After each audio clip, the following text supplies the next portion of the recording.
aujourd'hui pour une vidéo que je suis sûre que vous attendez depuis un certain temps. C'est une vidéo story time parce que vous avez été très nombreux à m'en demander d'en faire une nouvelle.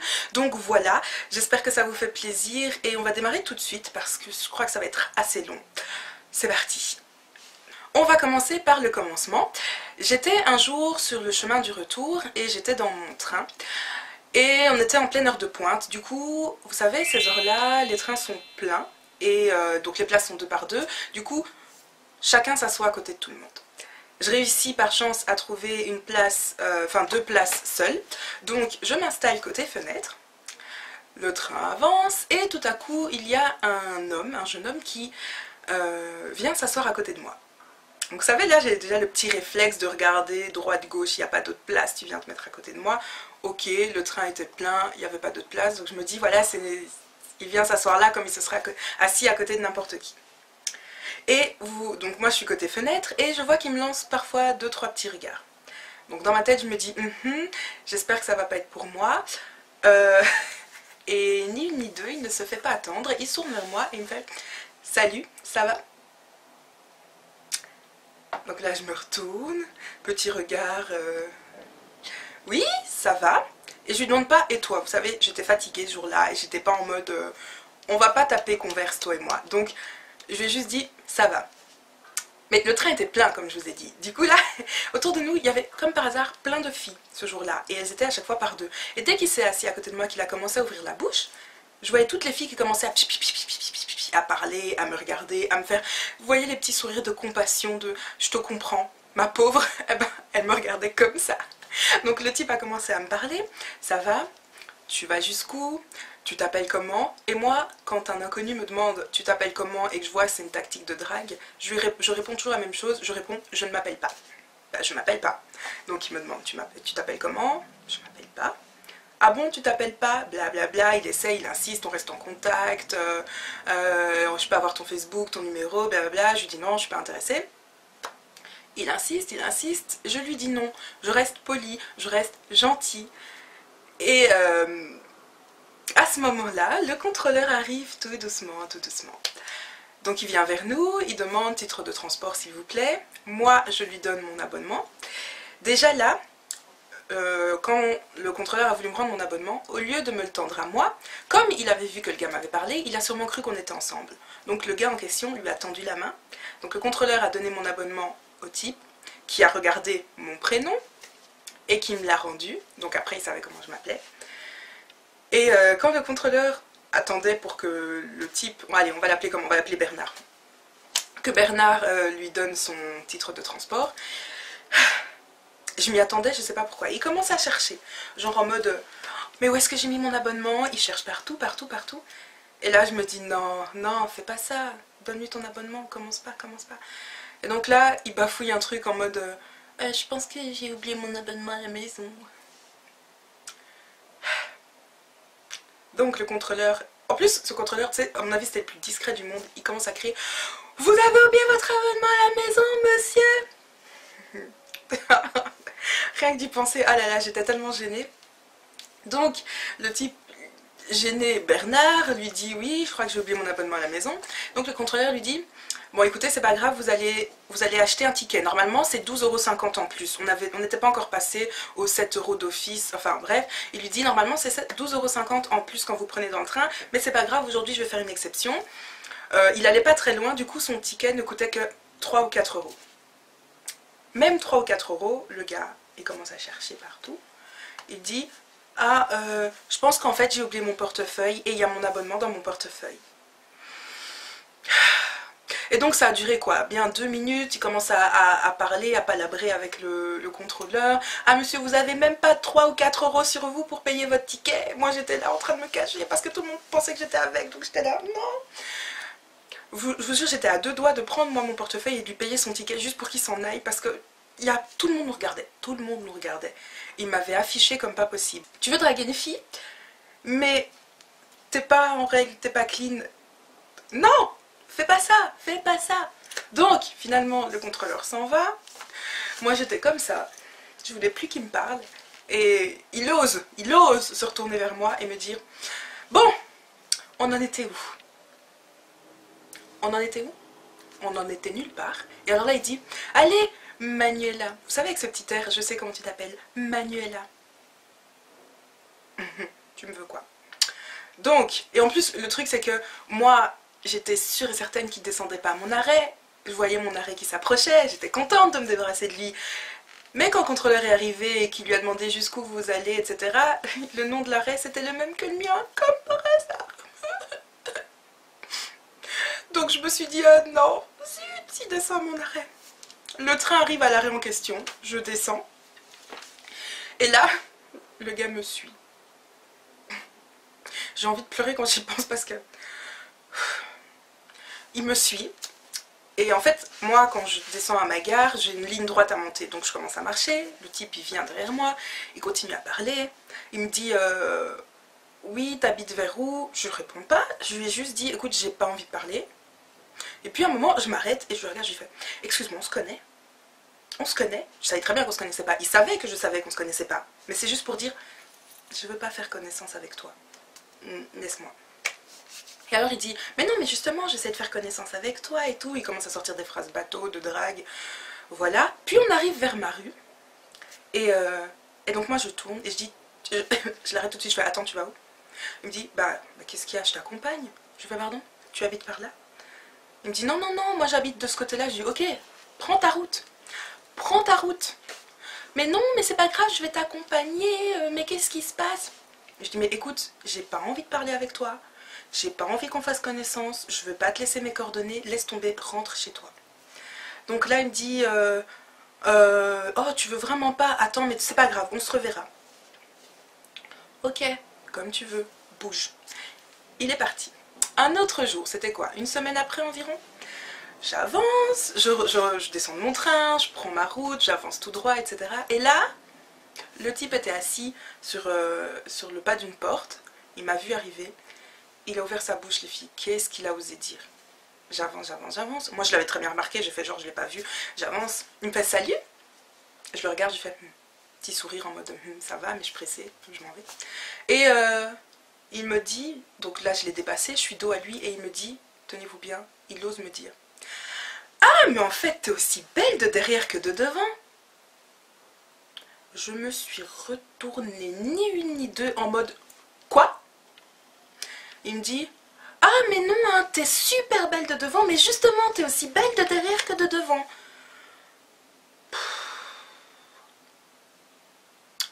À ce moment-là, je ne savais pas si je devais rire ou pleurer. J'avais envie de le taper, Je me suis retenue, je lui ai dit, ah ok. Et j'ai avancé. Et il me crie, il continue, hein, il crie. T'en fais pas, je vais t'attendre ici tous les jours. Un jour, je vais devoir remonter la rue en pleurant. Et là, je te prends, et il a voulu dire, là, je te prends, on va chez moi. Mais au lieu de dire on va chez moi, il s'est repris en disant, on va, je t'emmène boire un verre. Les filles, c'est pas le pire des bourrins du monde? C'est pas le pire des cons du monde, là? C'est quoi ça? C'est quoi ce gars? Donc j'avance chez moi, je suis un peu énervée, je raconte l'histoire à ma mère, à mes soeurs, blabla. Et puis, donc, ça se passe, quelques jours après, voire quelques semaines après, sur Facebook, il y a une de mes contacts qui poste une photo. Et en légende, elle écrit « Ma petite sœur et son mari ». Ma petite sœur et son mari. Je vous le donne dans le mille. Le mari en question, c'était qui? Bernard. Bernard. Et là, je me suis dit, ah, le salopard. Le salopard. Il vient draguer des filles. Ah, parce que je vous épargne les détails, mais il a aussi essayé de draguer ma sœur. Il a aussi... Ah non, non, non, je ne vais pas vous épargner les détails. On va revenir dessus. Bref, donc je me rends compte que le type, il est marié et qu'il a même 2 enfants. Je me dis, attends, la prochaine fois que je le vois, je ne vais pas le rater. Je ne vais pas le rater. Donc, les jours passent, je retombe sur lui parce qu'en fait, je me rends compte qu'on habite à 2 minutes l'un de l'autre. Enfin, je ne sais même pas si c'est sa maison. Il y a une espèce de QG là où je vis. Et c'est un QG où tous les gars, les dealers, quand les gens qui sortent de là, ils puent tous le joint. Et tu sais que c'est pas... C'est un peu une maison de dépravation, tu vois. Et donc, voilà, je savais que là, le QG, c'était chez lui. Il se trouve que c'est pas très loin de chez moi. Donc je savais que j'allais le recroiser. Et entre temps, ma sœur m'avait dit, ah Manuela, tu vois le type que tu m'avais montré sur Facebook, etc.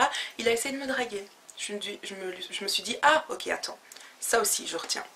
Ma cousine, une autre fois, pareil, il a essayé de la draguer, mais là, apparemment, il a vu une certaine ressemblance avec moi, et il lui a dit, mais attends, t'as pas une sœur ou une cousine qui habite dans le coin, etc. Et il commence à me décrire, donc elle me l'a dit, je savais très bien qu'il parlait de moi. Ensuite, le jour arrive où je dois le recroiser, forcément, il vient vers moi, il me demande salut, Manuela, parce qu'il a retenu mon prénom en plus, Manuela, comment ça va, etc. Il commence à taper converse.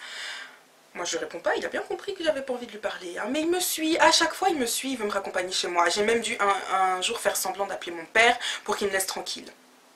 Mais bon, et donc je lui dis, mais attends, t'es mariée toi en fait. Et quelque chose en moi me disait, ne dis pas ça, parce que c'est une phrase de jalouse. C'est une phrase de jalouse. Je voulais pas lui dire ça.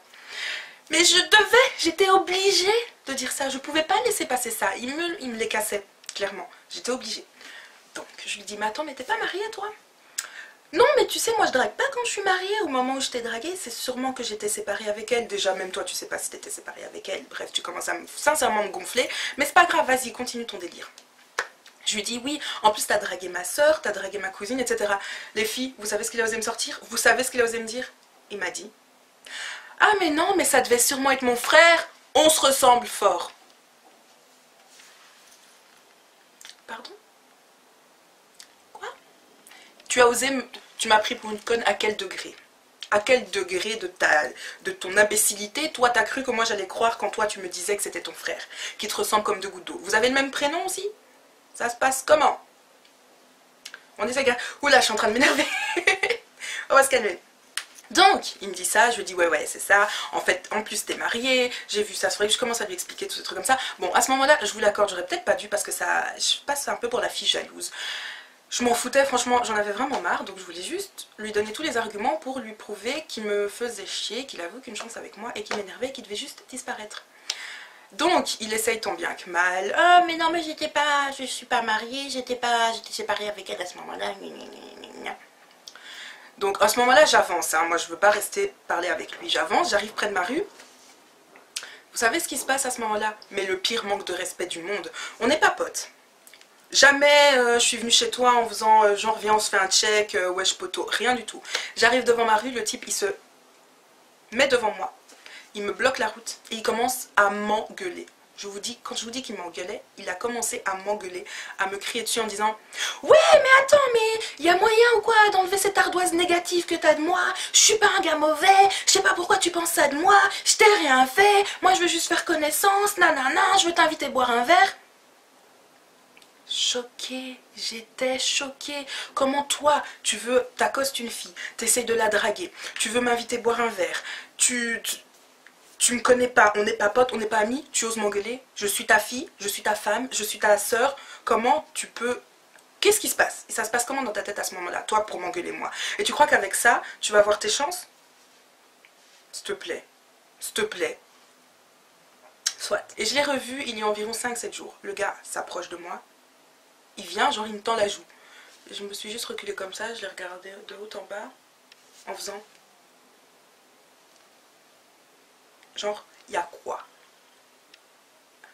À quel moment, toi, t'as cru que moi, je voulais devenir ta pote? À quel moment je t'ai laissé comprendre que tu pouvais t'approcher de moi et que j'allais pas te gifler? Quand? Donc il s'est retourné, il m'a fait « Ah, c'est comme ça !» Bah ouais, c'est comment? Bah ouais. Lol. Donc, il voit que moi, j'ai pas envie de lui faire la bise ni rien du tout. Donc il fait quand est-ce qu'on va boire un verre? Pardon? Il me dit, bah oui, tu m'avais promis qu'on allait boire un verre. Promis, hein. Je lui ai dit quoi? Pardon, mais je ne t'ai jamais laissé comprendre qu'on irait boire un verre ensemble. Je ne t'ai jamais dit qu'on allait boire un verre ensemble. Jamais! Jamais! Donc, j'avance. Et je lui dis, écoute, j'ai pas envie de parler, laisse-moi. Il me fait, ah mais ça tombe bien, moi non plus j'ai pas envie de parler, j'ai juste besoin de compagnie. Donc il me suit jusque devant ma rue. Et donc finalement je m'en vais, je lui dis écoute tu vas par là. Là j'étais vraiment très sèche, très sèche. Et finalement il m'a laissé. La dernière fois que je l'ai vu c'était avant-hier. Il vient vers moi encore, il commence à essayer de taper converse. Et je lui ai dit, j'aurais peut-être pas dû parce qu'encore une fois ça faisait jalouse. Mais bref je lui ai dit, c'est quoi ton problème? Mais retourne chez ta femme. Il me dit, ah, t'es une comme ça, toi. Je suis une comment? T'es mariée, mec, tu viens, t'essayes de m'avoir.